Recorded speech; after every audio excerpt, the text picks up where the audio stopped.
আমি তো ভালোবাসি তোকে, লিখেছেন সালমা চৌধুরী। পর্ব 13-14। মেঘ কিছুক্ষণ দাঁড়িয়ে মনে মনে আবিরকে খুব করে বকলো। তারপর মন শান্ত করে সিঁড়ি দিয়ে নেমে চলে গেল মিমের রুমে। মিম এখনও নিচে আছে, 2-3 দিনের মধ্যেই ওপরের রুমে চলে আসবে। মেঘ মিমের রুমের দরজায় দাঁড়াতেই মিম চোখ তুলে তাকালো। মেঘকে দেখে উত্তেজনায় চোখ বড় বড় করে তাকালো। সহসা উঠে এলো কাছে। মিম, আপু মাশাআল্লাহ, তোমাকে অনেক সুন্দর লাগছে। মুক্তার মালাতে তোমার মুখটা চকচক করছে। মেঘ দাঁত বের করে হাসলো। মিম তৎক্ষণাৎ ড্রেসিং টেবিলে ড্রয়ার থেকে শপিং ব্যাগ বের করে মেঘের হাতে দিল। মেঘ জিনিসগুলো বের না করেই দেখার চেষ্টা করলো। মিমের জন্য আনা জিনিস মেঘের 3 ভাগের 1 ভাগও হবে। মেঘ স্বাভাবিক কণ্ঠে বলল, সবগুলো সুন্দর হয়েছে। তুই এক সেট পর, তারপর আমরা ছবি তুলব।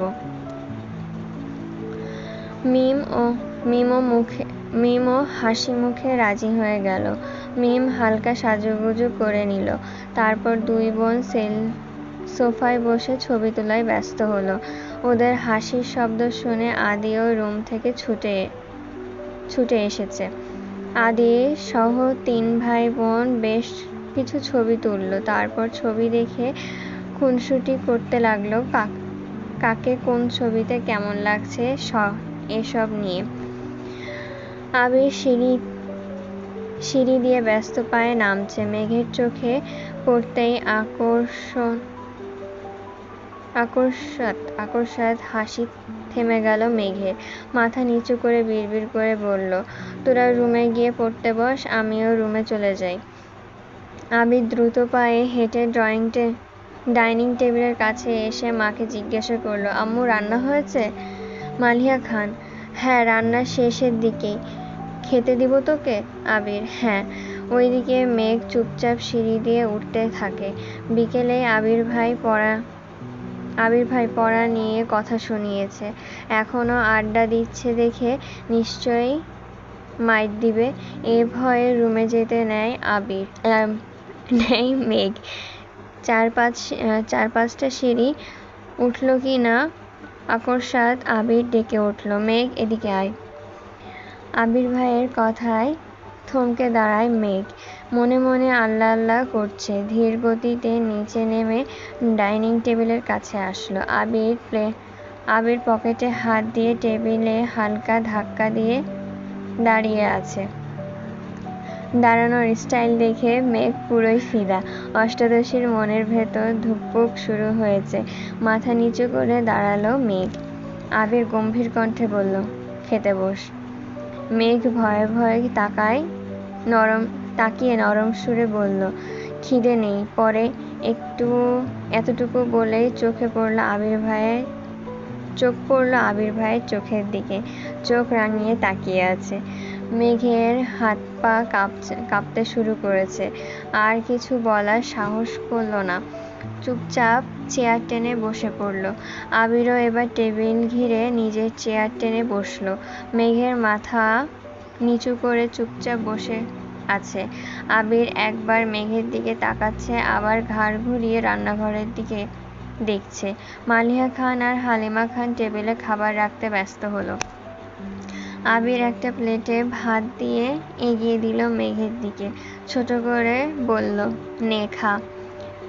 মেঘ কোমল হাতে প্লেট ধরতে হাত বাড়ায়, কিন্তু হাত পায়ের সাথে শরীর কাঁপছে তীব্রতায়। প্লেট পড়ে জিতে নেয়। আবির ছেড়ে দিতে নিয়েও মেঘের অবস্থায় আবার প্লেট ধরতে ব্যস্ত হলো। রাগান্বিত কণ্ঠে বলল, তোর শরীরে কতটুকু শক্তি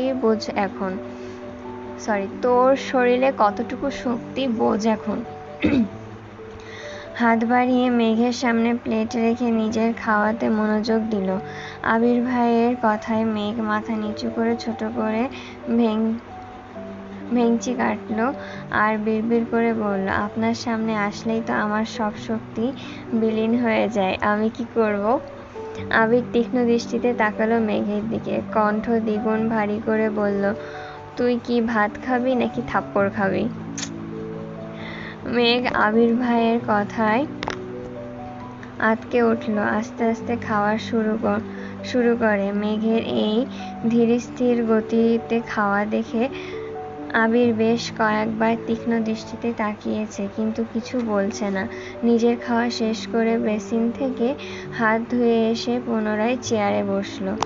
মেঘ তখনও আস্তে আস্তে খাচ্ছে, কিন্তু আবির ভাইয়ের আবার বসা দেখে বুকটা কেঁপে উঠল। খাওয়ার গতি কিছুটা বাড়িয়ে দিয়েছে। আবির বিস্ময়কর চোখে তাকিয়ে আছে অষ্টাদশীর দিকে। গলায় মুক্তার মালাতে জ্বলজ্বল করছে মুখটা। খুব মনোযোগ দিয়ে দেখছে মেঘের খাওয়া। মেঘ এক প্রকার নাকে মুখে খাবার শেষ করছে, কিন্তু শেষ হওয়ার আগে আবির ভাই আবার প্লেটে খাবার দিল। মেঘ থাপ্পড়ের ভয়ে বলতে চেয়েও কিছু বলতে পারল না। বাধ্য মেয়ের মতো চুপ করে খাচ্ছে। এদিকে আবির মেঘের দিকে তাকিয়ে মুচকি মুচকি হাসছে। হালিমা খান আর মালিহা খান রান্নাঘরে কাজ করছিল, কিন্তু আবিরের এমন কর্মকাণ্ডে তারাও যেন খুশি হয়েছে। মেঘ বাড়িতে কারোর কথা শোনে না। বড় আব্বুর সামনে একটু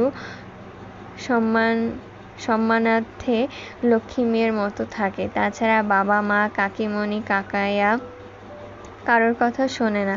তানভীর এত বছর ধমকে একটু আধটু খাওয়াতো, কিন্তু সারাদিন মুখের ভোঁতা করে রাখত।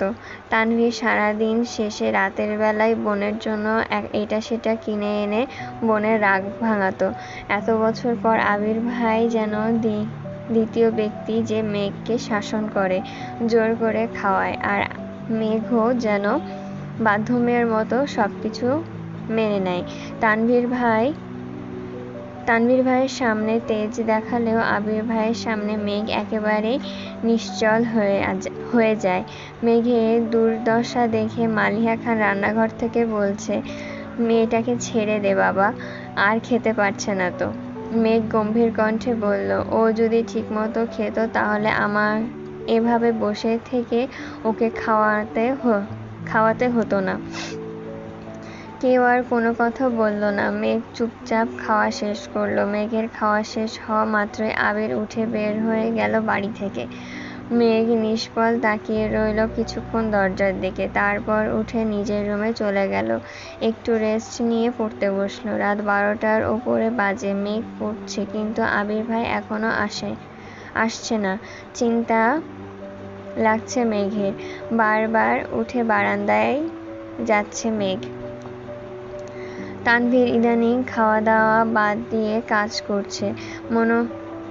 মনোনয়নের ফলাফল ঘোষণা করবে আগামীকাল।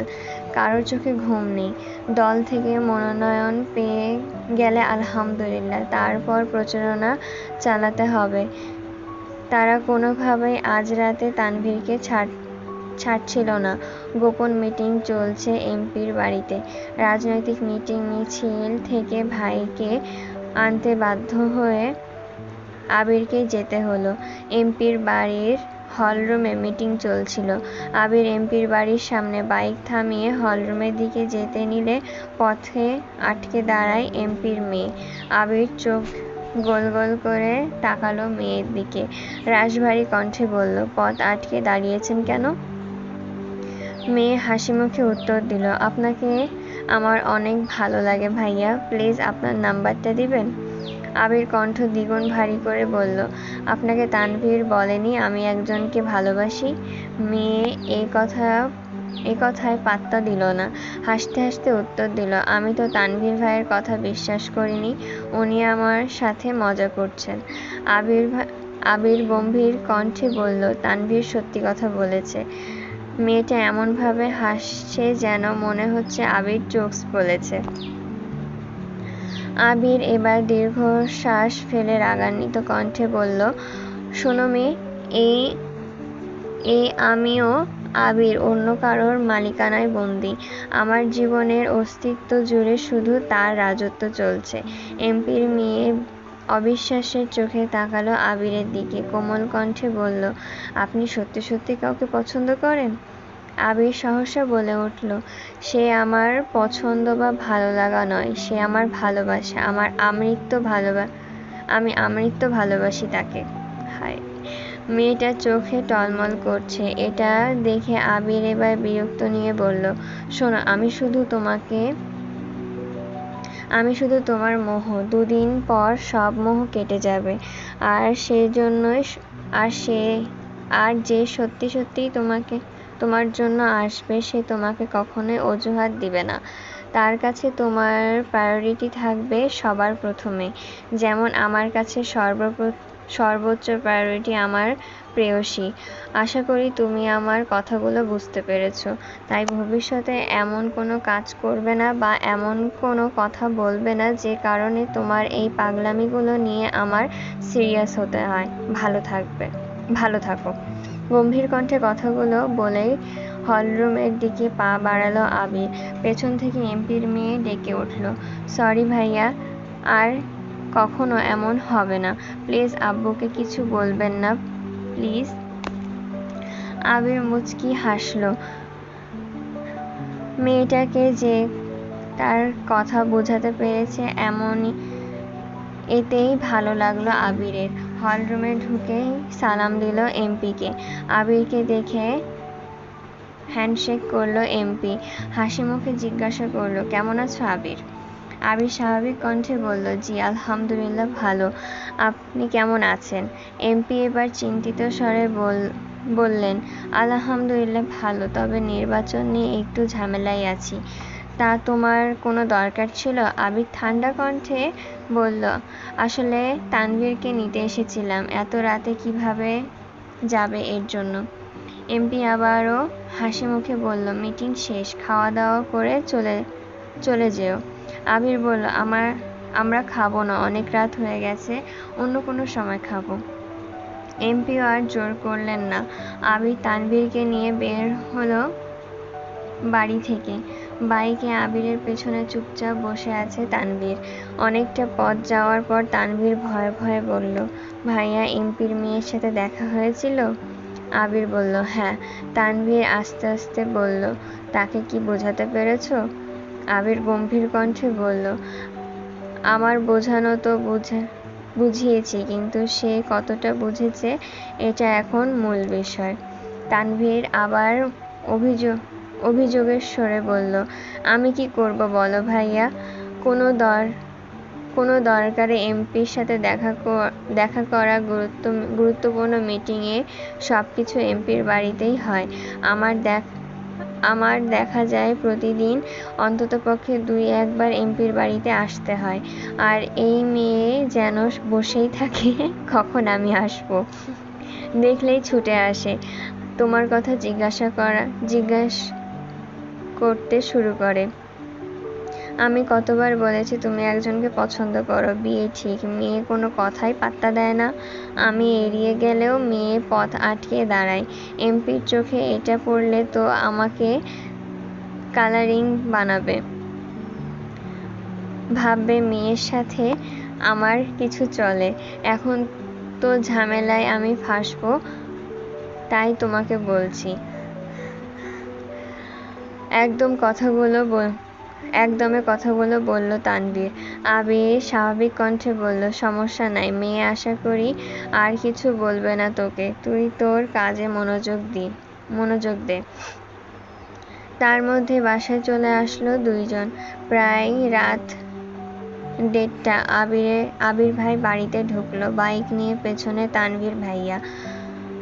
আবির ভাইকে দেখে মেঘের চিন্তিত মলিন মুখটা তৎক্ষণাৎ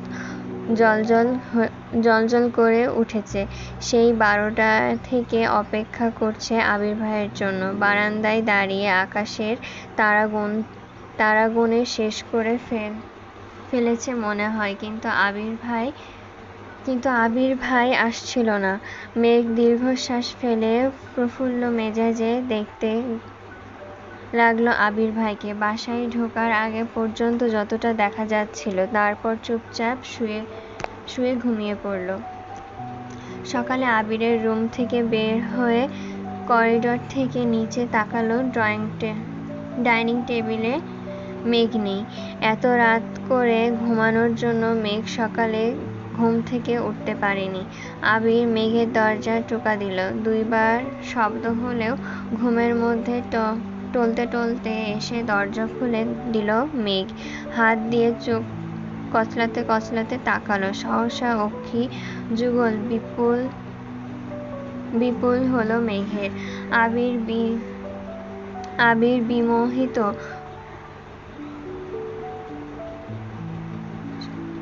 লোচনে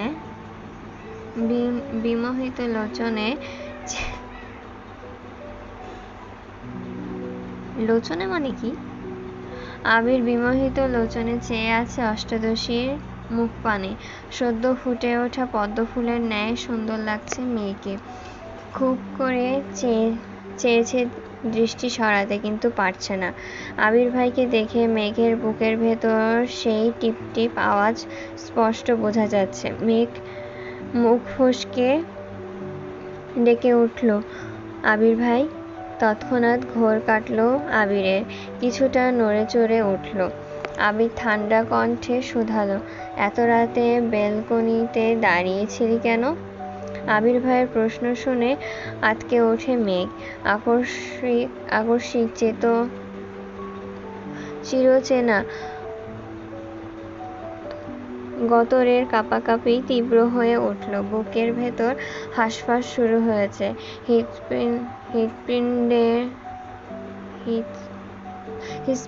হৃৎস্পন্দনের অনেক বেশি জোরালো হলো। চিবুক নামিয়ে চাপা কণ্ঠে বলল, রাতে ঘুম ভেঙে গিয়েছিল। আবির ভ্রু কুঁচকে তাকালো। সহসা গম্ভীর কণ্ঠে বলে উঠল, ঘুম ভেঙে গিয়েছিল নাকি ঘুমাতে যাসনি? সত্যি করে বল। আবির ভাইয়ের সামনে দাঁড়িয়ে মিথ্যা কথা বলার সাহস অষ্টাদশীর এখনো হয়নি।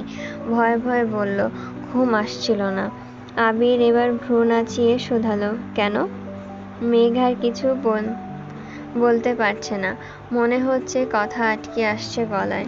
কোনো আওয়াজ বের হচ্ছে না মুখ থেকে। আবির শ্বাস ঝেড়ে ভারী স্বরে বলল, কি হলো? আবির ভাইয়ের ভারী কণ্ঠে চুপসে গেল। মেঘ বিড়বিড় করে বলল, আপনার জন্য। আবির তীক্ষ্ণ দৃষ্টিতে তাকায়। কয়েক মুহূর্ত নীরব থেকে কণ্ঠ 3 গুণ ভারী করে বলল, কেন মেতেছিস ধ্বংসের খেলায় মেঘ? কখনো অনিশ্চিত ভবিষ্যতের পেছনে ছুটবি না। নিজের লক্ষ্য স্থির না করে জীবনে কখনো সফল হতে পারবি না। আবির ভাইয়ের এত কঠিন কথাগুলো মেঘের মাথার 3 হাত ওপর দিয়ে গেল। কিছুই বুঝতে পারল না সে। চিবুক নামিয়েছে গলায়। ওষ্ঠ উল্টে গাল ফোলালো। আবিরের সূক্ষ্ম দৃষ্টিতে দেখছে। আবার রাগান্বিত কণ্ঠে আবির বলে উঠল, এখন যে সময়টা কাটাচ্ছি সে সময় আর কখনো আসবে না। আজে বাজে চিন্তাভাবনা বাদ দিয়ে পড়াশোনায় মনোযোগ দে। মেঘ আবার বুক ফুলিয়ে শ্বাস নিল। ধীর কণ্ঠে ডাকল, আবির ভাই। সহসা আবিরের তীব্র রাগ বিলীন হয়ে গেছে। ভ্রু কুঁচকিয়ে শান্ত চোখে তাকালো অষ্টাদশীর দিকে। অতঃপর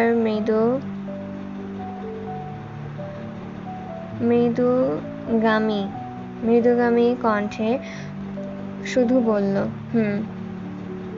এই হুঁতেই যেন এক আকাশ সম ভালোবাসা, আবেগ, অনুভূতি মিশে আছে। মেঘ অতর্কিত তাকালো আবির ভাইয়ের অভিমুখে। এই মোহঘোর মেশানো হুঁ শোনার জন্য মেঘের আমৃত্য আবির ভাইকে ডাকতে ইচ্ছে হচ্ছে। মেঘ সারা জীবন আবির ভাইয়ের কানের কাছে ঘ্যান ঘ্যান করবে। আবির ভাই প্রতি উত্তরে শুধু হুঁ বললেই হবে। এবার এইসব ভেবেই অষ্টাদশীর ঠোঁটের কোণে হাসি ফুটে উঠেছে। আবির পুনরায় গম্ভীর কণ্ঠে বলল, কিছু বলবি? আবির ভাইয়ের কণ্ঠে মেঘের অনিন্দিত কল্পনাদের অবসান হলো। 1 সেকেন্ডে গায়েব হলো ঠোঁটের কোণে মিষ্টি হাসি। চিবুক নামালো আবির ভাইয়ের মুখে থেকে। অষ্টপুট নেমে নম্রভাবে বলল, আবির ভাই আপনি একটু তাড়াতাড়ি বাসায় আসবেন প্লিজ। আকস্মিক কথায় বলে ফেলল মেঘ, কিন্তু এরপর শুরু হলো কাঁপাকাঁপি, বুকের ধুকপুকানি বেড়ে যাচ্ছে। আল্লাহ জানে আবির ভাই থাপ্পড়ই দেয় কিনা। সহসা 2 হাত নিজের গালে রাখল মেঘ। আবির ধমক দিতে নিয়ে মেঘের এমন কাণ্ডে কপাল কুঁচকাল। ঢোক গিলে সহসা চাপা কণ্ঠে বলল, কেন? অষ্টাদশীর গালে হাত রেখে কাঁপা কাঁপা কণ্ঠে বলল, আপনি বাসায় না ফিরলে আমার ঘুম আসে না। কথা বলেই চোখ বন্ধ করল। কপাল কুঁচকে দাঁতে দাঁত পিষে ধরল মেঘ। আবির প্রশস্ত নেত্রে চাইল অষ্টাদশীর দিকে। মেঘের হালচাল দেখে ঠোঁটের কোণে হাসি ফুটে ওঠে, কিন্তু অষ্টাদশীর চোখ বন্ধ থাকায় শব্দহীন সেই হাসি দেখতে পেল না। আবির নিদ্রির দৃষ্টিতে তাকিয়ে আছে অষ্টাদশীর দিকে, যেন এই দৃষ্টি সহজেই কাটানো সম্ভব না। কয়েক মুহূর্ত চলল এভাবেই।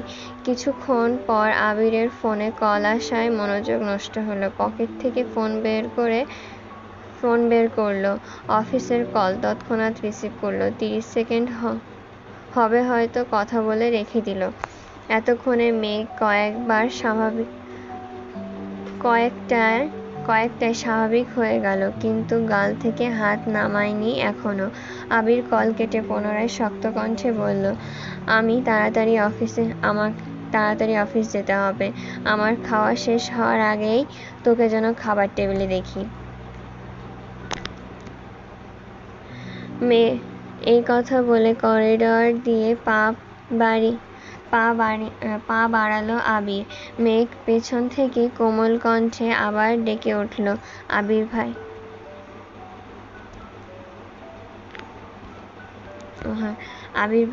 আবির সহসা উত্তর দিল, হুম। এই হুঁটা ছোট মেঘের বুকে বারবার করে ধাক্কা লাগছে। কোমল কণ্ঠে বললেন না তো তাড়াতাড়ি আসবেন কিনা। আবির ঘাড় ঘুরিয়ে তাকালো। মেঘ সঙ্গে সঙ্গে মাথা নিচু করে ফেলল। আবির কিছুটা গম্ভীর কণ্ঠে বলল, আসতে পারি যদি তুই আমার কথা মানিস। আর কিছু না বলে দ্রুত পায়ে নেমে গেল নিচে। আবির ভাই এত সহজে মেনে নিয়েছে ভেবেই মেঘ খুশিতে আত্মহারা হয়ে যাচ্ছে। দ্রুত ফ্রেশ হয়ে চুলগুলো ঠিকঠাক করে হুটোপুটি করে নিচে নামতে লাগলো। হাসি মুখেই এসে বসলো আবির ভাইয়ের বিপরীতে। একবার দেখলো আবির ভাইকে, প্লেটের দিকে তাকালো, কিন্তু ততক্ষণে আবির ভাইয়ের খাওয়া শেষের দিকে।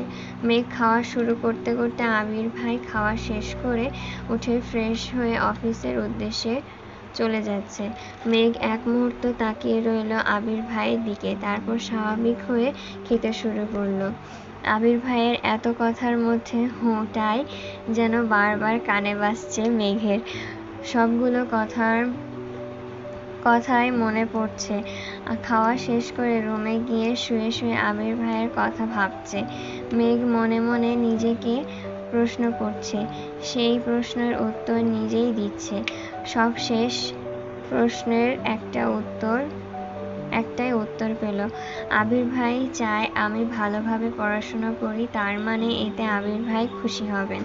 আজ থেকে আমি সিরিয়াসলি পড়াশোনা করব, তারপর দেখব আবির ভাই আমার সাথে ভালোভাবে কথা বলে কিনা। কিছুক্ষণ শুয়ে থেকে সব ভেবে সহসা উঠে পড়তে বসলো। মেঘ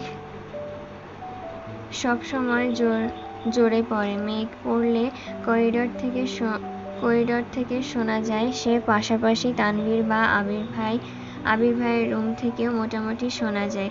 গোসল, নামাজ, কোচিং, টিউশন সবকিছু সময় মতো করছে মেঘ, যেন আবির ভাই আর রাগ দেখাতে না পারে। কি সব ধ্বংসের কথা বলল! এসব কথা কঠিন কথা যেন আর শুনতে না হয়। আবির ভাই যেন সর্বদা কোমল ভালোবাসা মিশ্রিত কণ্ঠে বলে, আর কিছু বলতে হবে না। আমি তো প্রেমে পড়ে যাচ্ছি। এদিকে মনোনয়নের ফলাফল ঘোষণা হয়েছে। তানভীরদের এমপি দলীয় প্রতীকের মনোনয়ন পেয়েছে। পার্টি অফিস থেকে শুরু করে এমপির বাড়ি পর্যন্ত হৈ হৈ শুরু হয়েছে। নিষেধাজ্ঞা অমান্য করে সব গণহারে মিছিল দিয়েছে। প্রথমবারের মতো মনোনীত হয়েছে এমপি। আবিরসহ সভাপতি, সাধারণ সম্পাদক, সাধারণ সদস্যরা মিষ্টি খাওয়াচ্ছে সবাইকে। এক পর্যায়ে এমপির বাড়িতে গেলে তানভীরসহ আরও দুই চারজন। এমপির মেয়ে হাসিখুশি তানভীরের সামনে এসে দাঁড়ালো। বাবার মনোনয়ন পেয়েছে, এতে মেয়ে খুশির সীমা নেই। কিন্তু তানভীর মেয়েকে দেখে কিছুটা ঘাবড়ে গেছে। আবির ভাই গতরাতে বুঝিয়ে গেছে, তারপরও যদি মেয়ে পাগলামি করে আর সেটা এমপির নজরে পড়ে, তানভীর শেষ। তানভীর কিছুটা ভীতু গলায় বলল, কিছু বলবেন? এমপির মেয়ে হাসি মুখে উত্তর দিল, হ্যাঁ ভাইয়া। তানভীর কপাল কুঁচকে বলল, কি? এমপির মেয়ে হাসি থামিয়ে কিছুটা গম্ভীর কণ্ঠে বলল, আই এম সরি ভাইয়া। আমি আপনাকে এই কিছুদিন অনেক জ্বালিয়েছি। আপনি এতবার বলেছেন আবির ভাইয়ের গার্লফ্রেন্ড আছে, কিন্তু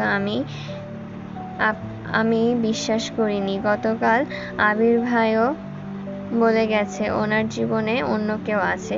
এর জন্য আমি সিদ্ধান্ত নিয়েছি আর কোনোদিন ওনার কথা জিজ্ঞাসা করব না আপনাকেও আর বিরক্ত করব না কখনো। আপনি অনেক ভালো। আমি চাই আপনি আব্বুর জন্য সর্বোচ্চ চেষ্টা করুন, যাতে আব্বু এমপি হতে পারে। আবিরের চোখে ছানা বড়া হয়ে গেল। মনে মনে বলল, বাহ ভাই, তোমার 2 মিনিটের কথায় আমার 15 দিনের সমস্যার সমাধান করে দিল। You are great bro. হাসি মুখে বলল, তুমি যে বুঝতে পেরেছ এতেই খুশি।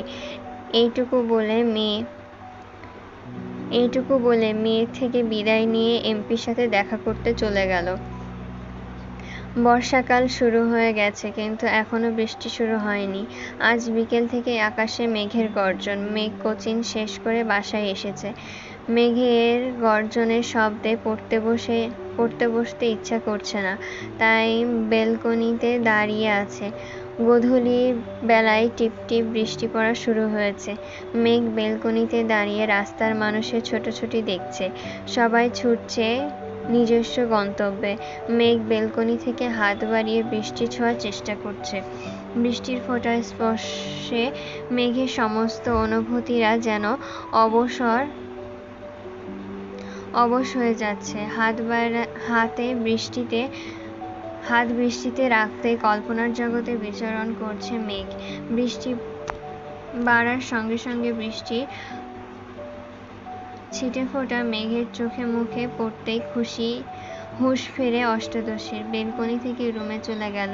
টাওয়েল দিয়ে হাত মুখ মুছে বিছানায় বসল। মোবাইলে ডাটা অন করতেই একটা নোটিফিকেশন আসে। ফেসবুকে ঢুকতেই সামনে আসলো আবির ভাইয়ের পোস্ট। অফিসের বেলকনি থেকে তোলা হাতের ছবি। ফোঁটায় ফোঁটায় বৃষ্টির পানি জমে আছে হাতে। সাথে বৃষ্টি নিয়ে সুন্দর একটা ক্যাপশনও দিয়েছে। মেঘের মনোযোগ দিয়ে ছবিটা দেখছে। অনুভূতিরা যেন নড়াচড়া দিয়ে উঠেছে মনের ভেতর। আবির ভাইয়ের বৃষ্টির হাত ভেজাচ্ছে, তার মানে আবির ভাইয়ের বৃষ্টি ভালো লাগে। ভাবতেই লাজুক হাসল মেঘ। নিজের ভালো লাগাগুলো যদি ভালোবাসার মানুষের সাথে মিলে যায়, তাহলে আর কি লাগে। হায়। সন্ধ্যার পর ঘন্টা 2 পড়াশোনা করল মেঘ। বৃষ্টি বেশ থাকার কারণে জান্নাত আপু আসবে না বলেছেন। বাড়ির কর্তারা বাড়ি ফিরে এসেছে সেই বৃষ্টি শুরুর দিকে। গাড়িতে চলাচল করায় বৃষ্টি ছিটিয়ে পড়েনি ওনাদের। তানভীরও হইলা করে বাড়ি ফিরেছে ঘণ্টাখানিক আগে। আকলিমা খান ডাকছে সবাইকে খাবার খাওয়ার জন্য। মেঘ নেমেই একবার দেখলো ডাইনিং টেবিলের দিকে। আবির ভাই এখনো ফেরেনি, বাকি সবাই আছে। মেঘ পা বাড়ালো টেবিলের দিকে, তখনই কাকভেজা হয়ে ফিরছে আবির। মাথা থেকে পা পর্যন্ত ভেজা, একাকার অবস্থা। মেঘ চেয়ারের হাতল ধরে দাঁড়িয়ে পড়ল। আবিরের এই অবস্থা দেখে মোজাম্মেল খান বলে উঠল, কিরে, এই বৃষ্টির মধ্যে আসতে গেলি কেন? বৃষ্টি কমলে আসতে পারতি। মেঘ চুল ঝাড়তে ঝাড়তে উত্তর দিল, অফিসে বসে থাকতে ইচ্ছে করছিল না, সিঁড়ির দিকে যাচ্ছে। মালিহা খান ডেকে বলল, তুই কি এখন খাবি নাকি পরে খাবি বাবা? আবির সিঁড়ি দিয়ে উঠতে উঠতে উত্তর দিল, 5 মিনিটে আসছি আমি। 5 মিনিটের মধ্যে ফ্রেশ হয়ে একটা হালকা গোলাপি রঙের শার্ট, হাতার টি শার্টের সাথে কালো ট্রাউজার পরে নিচে নামলো। এতক্ষণে মোজাম্মেল খান, আলী আহমেদ খান চলে গিয়েছে। তানভীরের খাওয়া শেষের দিকে। আবির চেয়ার টেনে বসতে নিলে মেঘের নজর পড়ে আবির ভাইয়ের দিকে। প্রথমবার আবির ভাইকে শর্ট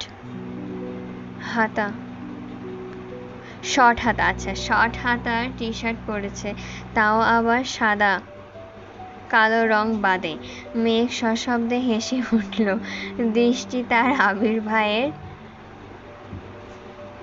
মেঘ শব্দহীন হেসে উঠল। দৃষ্টি তার আবির ভাইয়ের তে নিবদ্ধ।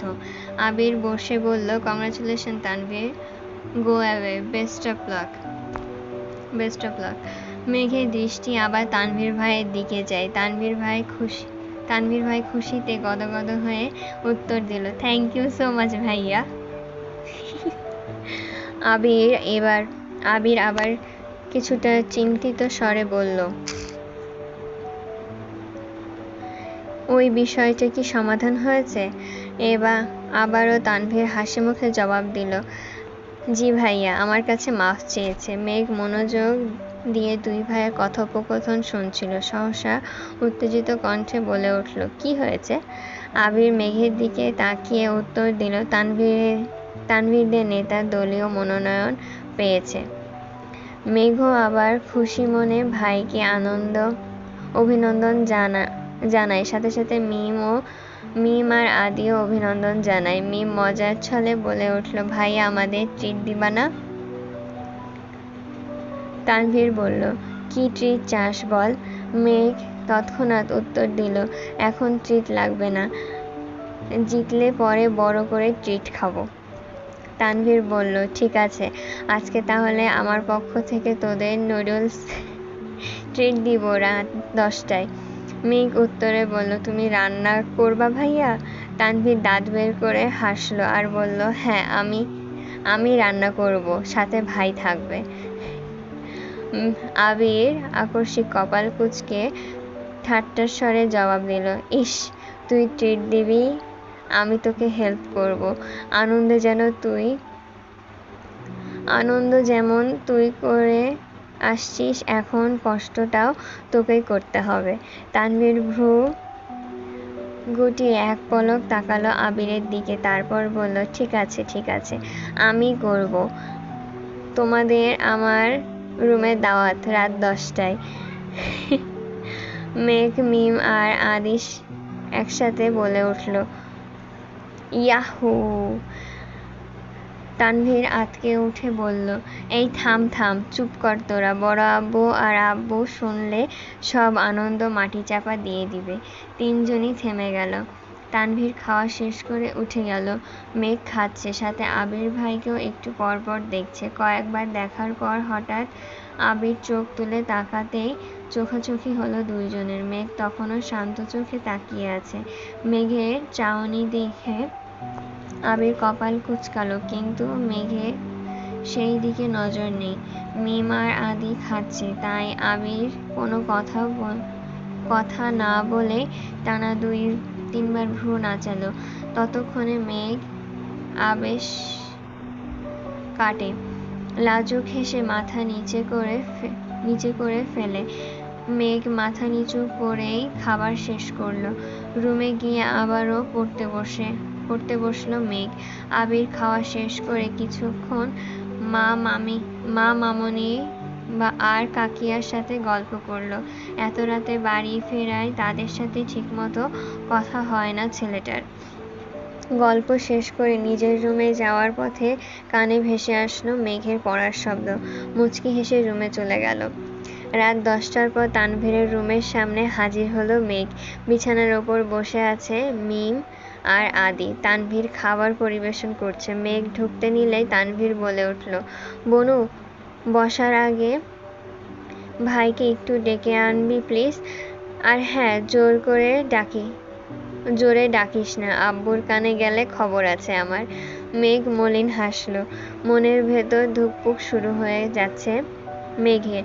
গুটিসুটি পায়ে এগিয়ে গেল আবির ভাইয়ের রুমের দিকে। দরজা খোলাই ছিল। মেঘ দরজার দিকে উকি দিল ভেতরে, কিন্তু রুমে কেউ নেই। ধীর পায়ের ভেতরে ঢুকে বেলকনির দিকে পা বাড়ালো মেঘ। আবির ভাই গ্রিলে হাত রেখে তাকিয়ে আছে আকাশপানে। বৃষ্টি কম, তবে আকাশে মেঘের গর্জন হচ্ছে, আর কিছুক্ষণ পরপর বিদ্যুৎ চমকাচ্ছে। মেঘ খুব ইচ্ছে করছে আবির ভাইয়ের পাশে দাঁড়িয়ে বৃষ্টি উপভোগ করবে, তাই চুপচাপ আবির ভাইয়ের পাশে দাঁড়িয়ে পড়ল। একটু পরপর বিদ্যুৎ চমকাতে দেখে আঁতকে উঠছে মেঘ। দিনের বেলায় বৃষ্টি তার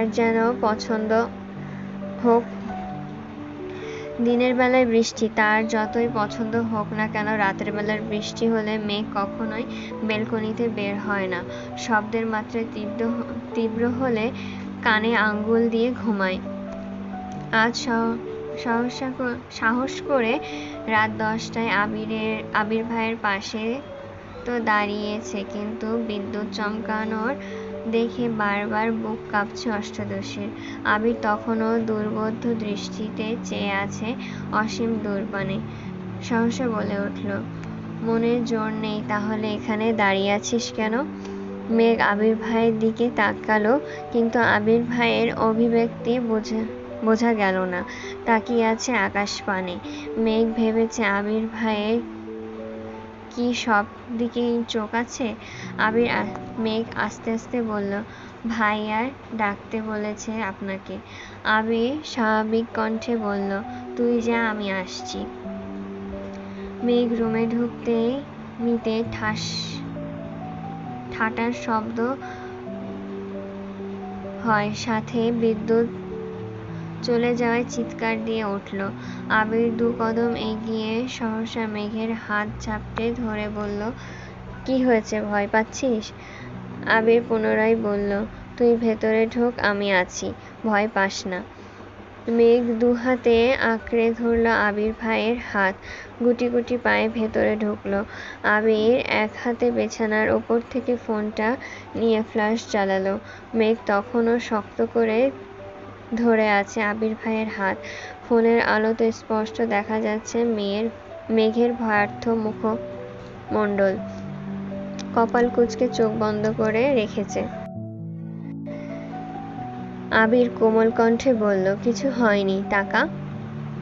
মেঘ আস্তে আস্তে চোখ পিটপিট করে তাকালো। চোখে পড়ল আবির ভাইয়ের হাতের দিকে। 2 হাত খামচে ধরে আছে আবির ভাইয়ের হাত।